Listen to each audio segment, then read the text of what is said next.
The city was still asleep when the sirens shattered the silence. Red and blue lights pulsed like a feverish heartbeat against the pre-dawn gloom, casting long shadows over a scene that would split a community in two. On one side of town, a federal prosecutor, a man who'd spent his career chasing justice, lay crumpled on cracked asphalt, his ribs fractured, his badge clutched in a trembling hand. Across the city, a 17-year-old black teen named Jamal, headphones drowning out the world, stepped onto a near-empty bus, unaware that a single act of kindness would collide with a storm of violence, betrayal, and a justice system teetering on the edge. It started with a traffic stop, or at least that's what the officers called it. Marcus Green, the prosecutor, had been driving home from a late shift when the cruiser flashed its lights. He knew the drill, hands visible, voice calm, ID ready. But what happened next wasn't in the manual. Words escalated. A fist slammed against the hood, a knee pressed into his spine. By sunrise, Green was in surgery, and the officer's body cam footage had conveniently malfunctioned. The headlines roared, "Federal prosecutor assaulted by police. Department claims misunderstanding." But Green wasn't just any lawyer. He was the guy who'd put away a state senator for corruption last year, the guy who had enemies in high places, and now he was the guy who swore he'd make someone pay. Meanwhile, Jamal was just trying to survive senior year. His part-time job at the grocery store kept him busy, but that morning, fatigue weighed heavier than usual. When a visibly pregnant woman boarded the bus, her hand gripping the rail like a lifeline, he didn't hesitate. "Here," he said, standing quickly, offering his seat. The woman, pale, sweating, her eyes wide with something sharper than gratitude, nodded silently.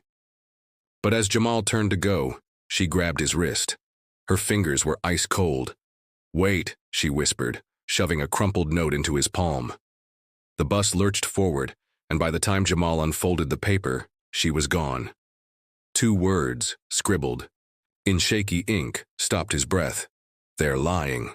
Back at the courthouse, Green's case was becoming a powder keg. The accused officer, a 12-year veteran with a spotless record, sat stone-faced as the judge delivered the harshest sentence. In the state's history, 25 years, no parole. The gallery erupted. Reporters scrambled. But Green, leaning on a cane in the back of the room, didn't celebrate. His eyes stayed locked on the officer's wife, sitting rigid in the front row, her face a mask of fury. Later, she'd tell cameras, "This isn't over." Jamal, though, had bigger problems. The note gnawed at him. They're lying. About what? About who? His mind raced back to the woman's panicked stare, the way she'd vanished into the crowd. That night, he Googled her face and froze. She wasn't just some stranger. She was the wife of the officer convicted that morning. The same officer who'd broken Marcus Green's body. The same officer whose trial had flooded the news. And now Jamal held a secret she'd risked everything to pass to him. But secrets are bullets in a city this tense. By sundown, Jamal's name was trending. Not for kindness, not for the note, but because someone had leaked security footage of the bus encounter, twisting the narrative like a knife. Comment sections exploded. "Teen stalks police wife." "Setup. Why was he even on that bus?" Jamal's mom begged him to stay quiet. His principal warned him to avoid drama. But Green's team had already seen the video, and they had questions. As the moon rose over the city, 2 men, one in a hospital bed, one at a dented kitchen table, stared at their screens, scrolling through the same viral clip. Green's jaw tightened. Jamal's hands shook. Both knew. That note wasn't just a message, it was a key. Somewhere beneath the noise and the lies, their stories were connected. And whatever truth they'd stumbled into, it was hungry, the kind that gets people killed. Jamal didn't sleep that night. The note sat on his desk, smoothed flat under a half-empty water bottle, its 2 words screaming louder with every passing hour. "They're lying." He'd texted his older sister, Keisha, 3 times, deleting each draft before hitting send. What could he even say? Some lady on the bus thinks cops are liars. She'd tell him to stay out of it, just like Mom. But the woman's face haunted him, the way her eyes darted like she was being hunted, the sweat on her forehead, even in the chill of the bus. She hadn't just been scared, she'd been terrified. By dawn, the leaked video had spiraled. His face, blurred but recognizable, popped up on every local news feed.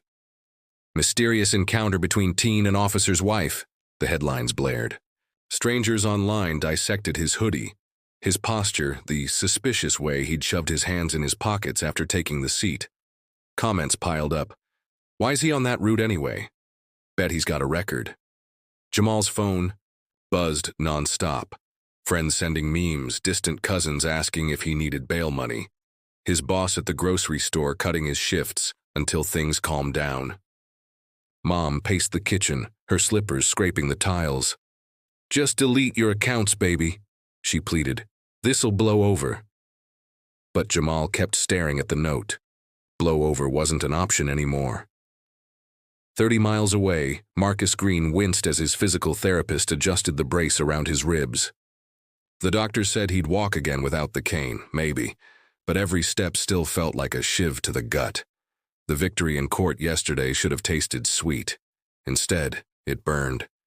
25 years for the cop who'd nearly killed him. The sentence was historic. So why did it feel like a trap? His assistant, Rosa, had forwarded the viral bus video that morning with a single line. You seeing this? Green watched it twice. The kid, Jamal, was just a teenager. Scrawny, nervous, holding himself like the world had already decided he was guilty. And the woman, Lena Whitaker, the officer's wife. Green had seen her at the trial, her face blank as a stone wall. But in that grainy footage she looked unraveled. You're sure the department didn't touch the body cams? Green barked into his phone later, pacing his home office. His old precinct contact, Diaz, sighed. Marcus, I told you, the text said it was a glitch, no cover-up. Bullshit. Green had worked internal affairs long enough to smell a lie. The glitch had erased the only evidence of his assault, leaving his word against two decorated officers. Without that footage, the case had hinged on a single witness, a night shift nurse who'd pulled over to help. But her testimony had been shaky. Too shaky. Now, watching Lena's frantic exchange with Jamal, Green wondered, what if the nurse wasn't the only witness? Jamal's bus rolled past the same stop every day at 7:15 a.m. He'd never paid attention to the other regulars, the elderly man with the crossword puzzle, the girl with neon braids who smelled like lavender. But today, he noticed the security. Camera above the driver's seat. Its red light blinked, steady as a heartbeat. They're lying. The note crinkled in his pocket. At school, he ducked into the library during lunch, typing Lena Whitaker into a dusty computer. Her social media was locked, but articles flooded the screen. Officer's wife stands by her man. Lena Whitaker, marriage under fire. A photo from the trial showed her clutching her husband's hand, her smile tight. Nothing like the ghost on the bus. A shadow fell over the keyboard. Since when do you research white ladies, Jamal? His friend Tasha leaned against the desk, raising an eyebrow. He slammed the laptop shut. None of your business. She held up her hands. Relax, but if you're digging into police wives, you're gonna need help. He almost laughed. Tasha was all holographic nails and TikTok dances. What did she know about cops? But then she slid into the chair next to him, voice dropping. My cousin got jammed up by that Whitaker guy last year, arrested for resisting when he was just standing there. Case got dropped, but she shrugged. Dude's got a reputation. Reputation. The word buzzed in Jamal's skull. That night he lay in bed, replaying the trial clips he'd watched after school. Officer Daniel Whitaker, clean-cut, broad-shouldered, the kind of face that made juries trust him. The prosecutor had painted him as a hero gone rogue, but the media spun it different. Overworked cop snaps under pressure. Lena's testimony had been brief. My husband is a good man, she'd said, her voice robotic. He'd never hurt anyone. But her eyes, Jamal froze the video. Her eyes were red raw like she'd been crying for days. Green saw it too. He'd watched the trial footage 100 times, but now, with the bus video fresh in his mind, Lena's testimony took on a new edge. She's hiding something. He called Rosa. I need everything on Daniel Whitaker's cases. Traffic stops, arrests, complaints, and cross-reference with any witnesses who backed out last minute. Rosa hesitated. Marcus, the case is closed.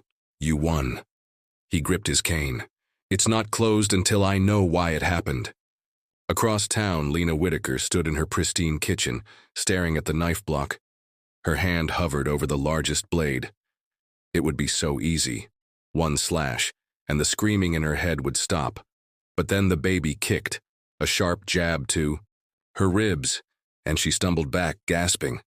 The pregnancy app on her phone glowed, 18 weeks. She hadn't told Daniel yet. Couldn't, not after what he'd done. The doorbell rang. Lena froze. Daniel was in prison. No one visited anymore.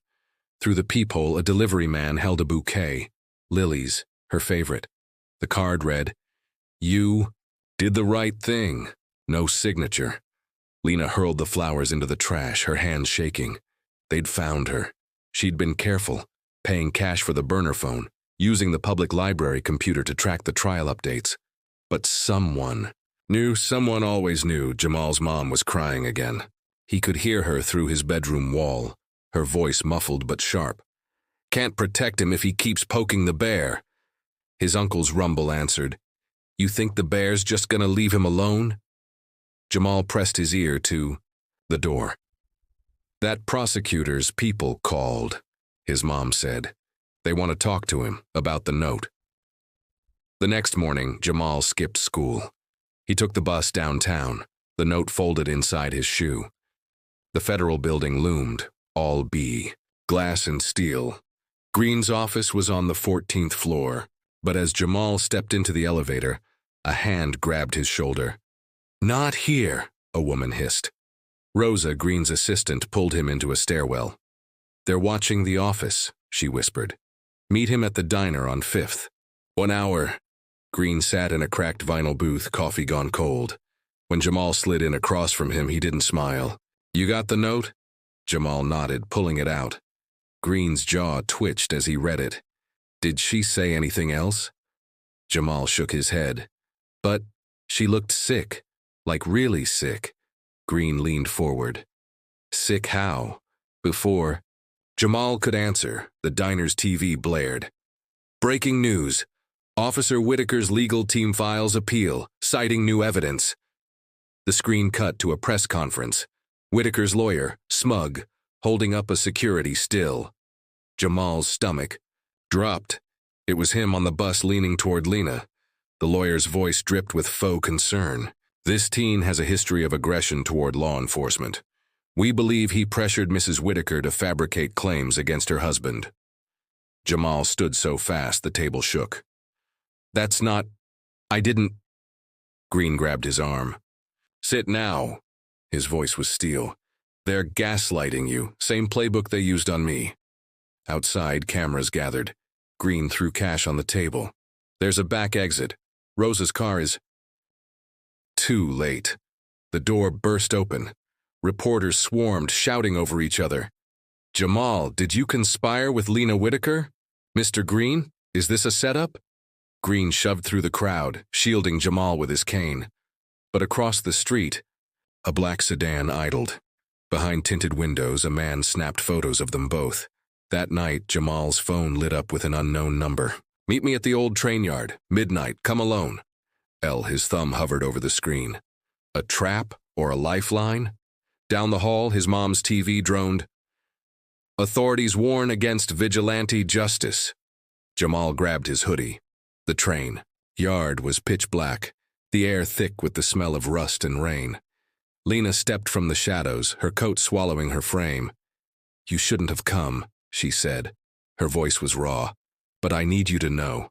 It wasn't just Marcus. She pressed a flash drive into his hand. They've done this before, to others, and they'll keep doing it unless... A engine roared. Headlights speared the darkness. Lena's eyes widened. Run! Jamal sprinted, the flash drive burning in his fist. Behind him, brakes screeched. A voice yelled, Stop him! But he didn't look back. Branches tore at his clothes as he crashed through the woods. Home was 6 miles away. His lungs screamed. The drive felt heavy. What had Lena risked her life to give him, Green knew. He'd gotten the same message, an anonymous tip with coordinates to the train yard. He arrived just in time to see taillights vanish and Jamal disappear into the trees. Cursing, he dialed Diaz. "I need a favor. Off the books." Diaz sighed. "You're gonna get us both fired. Or killed," Green said. "Your choice." Somewhere in the city, a server hummed. Data streams flickered. Emails between precinct chiefs, deleted body cam logs, bank transfers to a shell company, and deep in the files a name repeated. Operation Blue Shield. The truth was coming, and it would cost all of them.